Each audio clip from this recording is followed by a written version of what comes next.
Kelakuan Aneh Ibu, karya Y. Edward Horace S.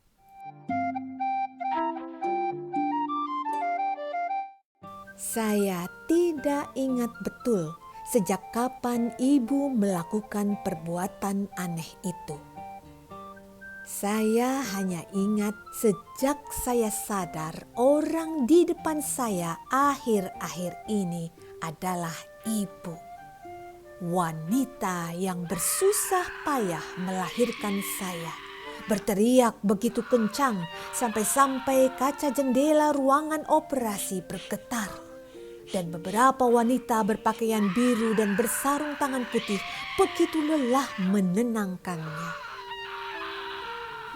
Saya sendiri juga teriak, namun suara ibu lebih memekakkan telinga, merambat dan merayap lesat, menyatu bersama udara dingin ruangan, kemudian menusuk tajam pada setiap gendang telinga. Tampaklah beberapa wanita itu lekas-lekas menutup lubang telinga dengan sesuatu, seperti sumpalan begitu. Namun tak jelas lantaran kecil dan tertutup jari-jari.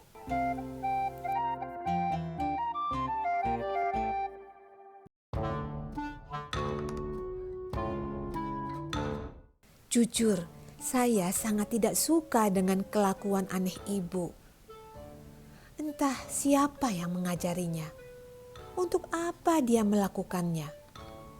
Apa yang ada di pikirannya sehingga bisa-bisanya dia bilang ketek saya baunya enak. Lalu dia menciuminya berulang-ulang hingga terkadang hidungnya dia jejalkan terus-menerus. Dan saya pun mau tidak mau tersenyum dan berakhir tertawa karena begitu geli merasakan beberapa bulu hidungnya yang keriting itu menyentuh permukaan kulit ketek saya. Kebiasaan itu ibu lakukan setiap malam menjelang pergantian hari pada saat saya kerap terbangun dan menangis.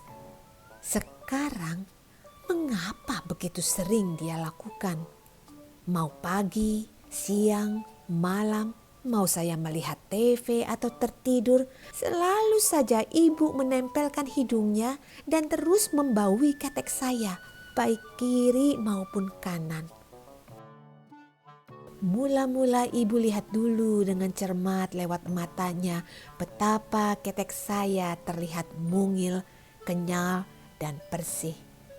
Beberapa saat kemudian, ibu tersenyum dan matanya setengah tertutup, seolah-olah mengantar pikirannya terbang ke tempat yang entah. Tampaknya tempat itu sumber bahagia. Terbukti ibu tidak berhenti tersenyum dan malah lanjut menempelkan hidungnya.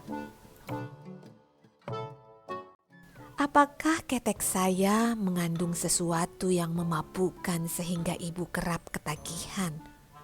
Apakah ketek saya baunya begitu memikat? Apakah ketek saya seperti bau coklat, layaknya parfum yang selalu ibu semprotkan di kamar saya? Saya jamin pasti ibu suka coklat, lantaran saya lihat parfum berwangi coklat itu tidak pernah sekalipun digantinya. Ketek siapa sih nih? Ketek siapa sih nih? Harum banget baunya, kata ibu yang jelas terdengar di telinga saya ketika hidungnya tidak berhenti terus mendesak kedua ketek saya. Kulit permukaan ketek saya seperti tertarik begitu, tersedot oleh tarikan napas hidungnya yang masih bisa saya dengar. Jujur, atas perbuatan itu saya tertawa. Bukan karena suka. Ibu malah tertawa melihat saya tertawa. Apakah dia mengira saya suka diperlakukan seperti itu? Apabila saya tidak terkencing-kencing, pasti ibu tidak berhenti melakukannya. Dan mungkin saya akan mati karena tertawa. Mana ada ketek berbau harum. Saya berani jamin tidak pernah ada.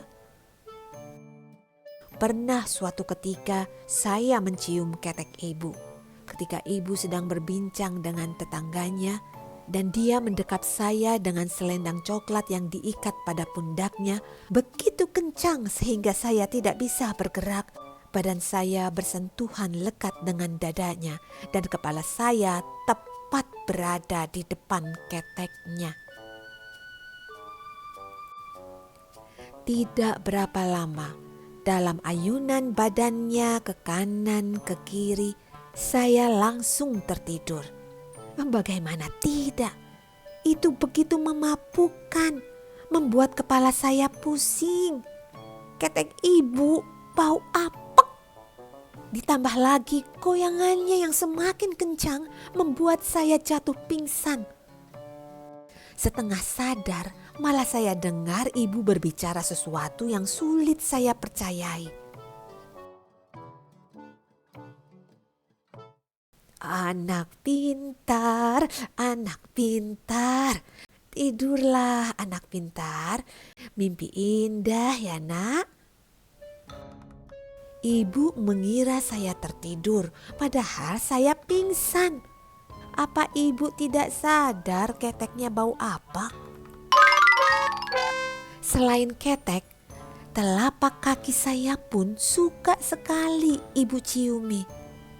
Entah aroma apa yang tercium dari kaki saya sehingga hidung ibu begitu betah berada di ujung jempol kaki saya. Dia sentuh-sentuhkan dan terjadi lagi bulu hidungnya keluar, membuat saya tertawa kegelian. Apakah kaki saya juga begitu memikat seperti ketek saya? Belum lagi kelakuan ibu yang satu ini. Ketika dia mengajak saya bermain keluar rumah, bertemu dengan tetangga sebelah yang juga menggendong anak kecil seumuran saya, tepatnya 1 tahun, ibu akan selalu mencubit pipi saya yang gemuk itu dan berkata sesuatu yang sampai sekarang saya heran. Bisa-bisanya terjadi pada umurnya yang masih muda itu. Anak siapa ini? Anak siapa ini? Aduh, gantengnya. Dengan bangga dia berbicara sambil tertawa-tawa.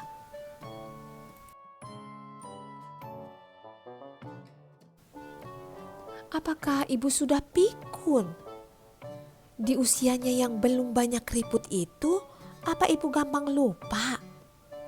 Bahkan, mengapa ibu bangga kalau dia lupa? Bagaimana bisa dia tidak tahu bahwa saya anaknya? Saya lahir dari bagian tubuhnya yang saya lihat terus saja dicari-cari bapak setiap malam.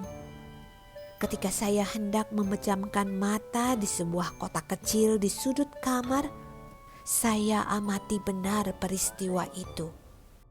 Bapak mungkin mengira saya sudah tidur, lalu dengan tanpa malu dia membuka celana ibu dan mencarinya. Mengapa pula bapak selalu suka bagian itu?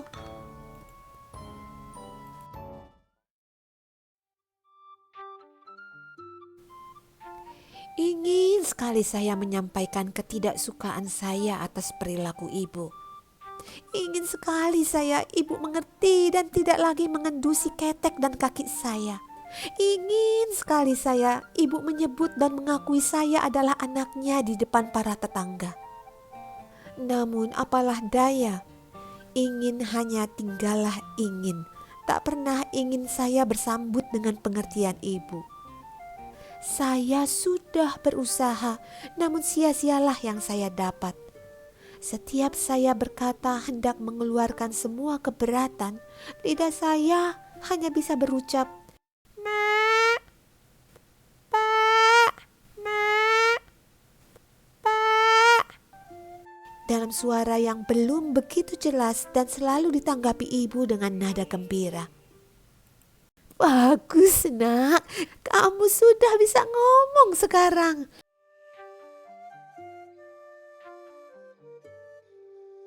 Bagus apanya? Wahai ibu yang menjengkelkan, teriak saya dalam batin. Saya itu cuma mau beritahu ibu agar tidak mengulangi hal aneh itu. Saya tidak mau ibu gampang pikun sejak muda. Ibu malah tertawa.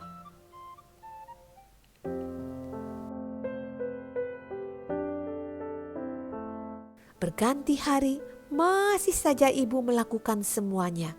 Melakukannya lagi dan terus berulang seperti setiap hari tiada beda. Apa memang begitu yang dilakukan manusia pada hari-harinya? Rutinitas yang terus menjengkelkan saya. Ini belum termasuk bagaimana ibu rajin bercerita tentang bagaimana saya sejak lahir.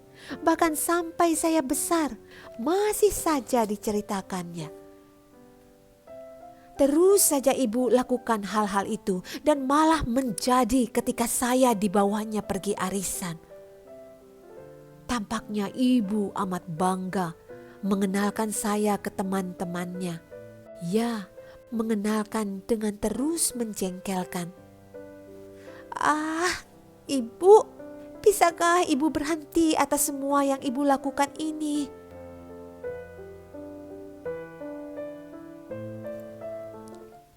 Suatu saat, waktu kekesalan saya memuncak, ada momen di mana akhirnya saya relakan kesal saya itu pergi begitu saja. Ketika melihat ibu selalu rajin membersihkan kotoran saya seusai saya selesai makan.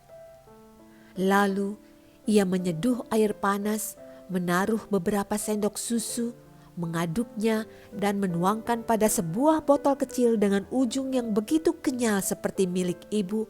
Lantas menyuruh saya minum sambil ibu bersenandung sebuah lagu yang saya suka dan selalu berhasil mengantar saya menuju alam mimpi.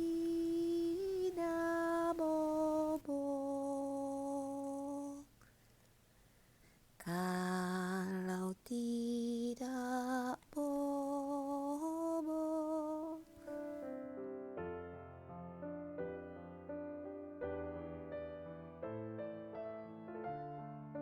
Saya juga kagum dengan kekuatan ibu. Dia begitu hebat, masih bisa memerhatikan saya begitu cermat di tengah pekerjaannya yang begitu banyak membersihkan rumah. Mulai mencuci baju, memasak, menyapu dan mengepel rumah, menyiram tanaman, semua ibu lakukan sendiri tanpa bantuan pembantu rumah tangga layaknya tetangga saya. Seandainya Bapak tahu apa yang sudah dikerjakan ibu sepanjang hari, saya yakin Bapak tidak tega memarahinya dan dengan bangga berkata bahwa dia telah capek bekerja seharian. Apa Bapak tidak tahu ibu juga capek? Saya yakin Bapak juga belum tentu kuat mengerjakan semua pekerjaan ibu di rumah yang sangat sederhana dan begitu gerah ini. Bapak kan terbiasa bekerja di ruangan ber-AC.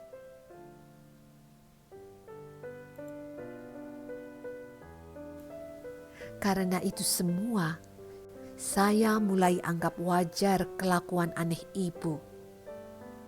Di samping perilaku aneh ibu yang begitu menjengkelkan, jerih lelahnya membesarkan saya. Begitu besar cinta dan kesabarannya mengajari saya berjalan. Ujung-ujungnya mampu meredam ketidaksukaan saya. Saya mulai menyukai ibu.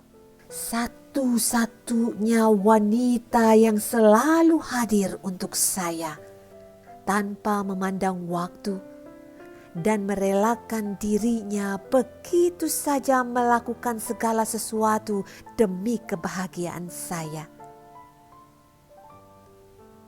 Saya heran betapa ajaibnya bisa muncul sosok yang begitu sempurna kasihnya, sampai-sampai mungkin seumur hidup saya tidak akan mampu membalasnya.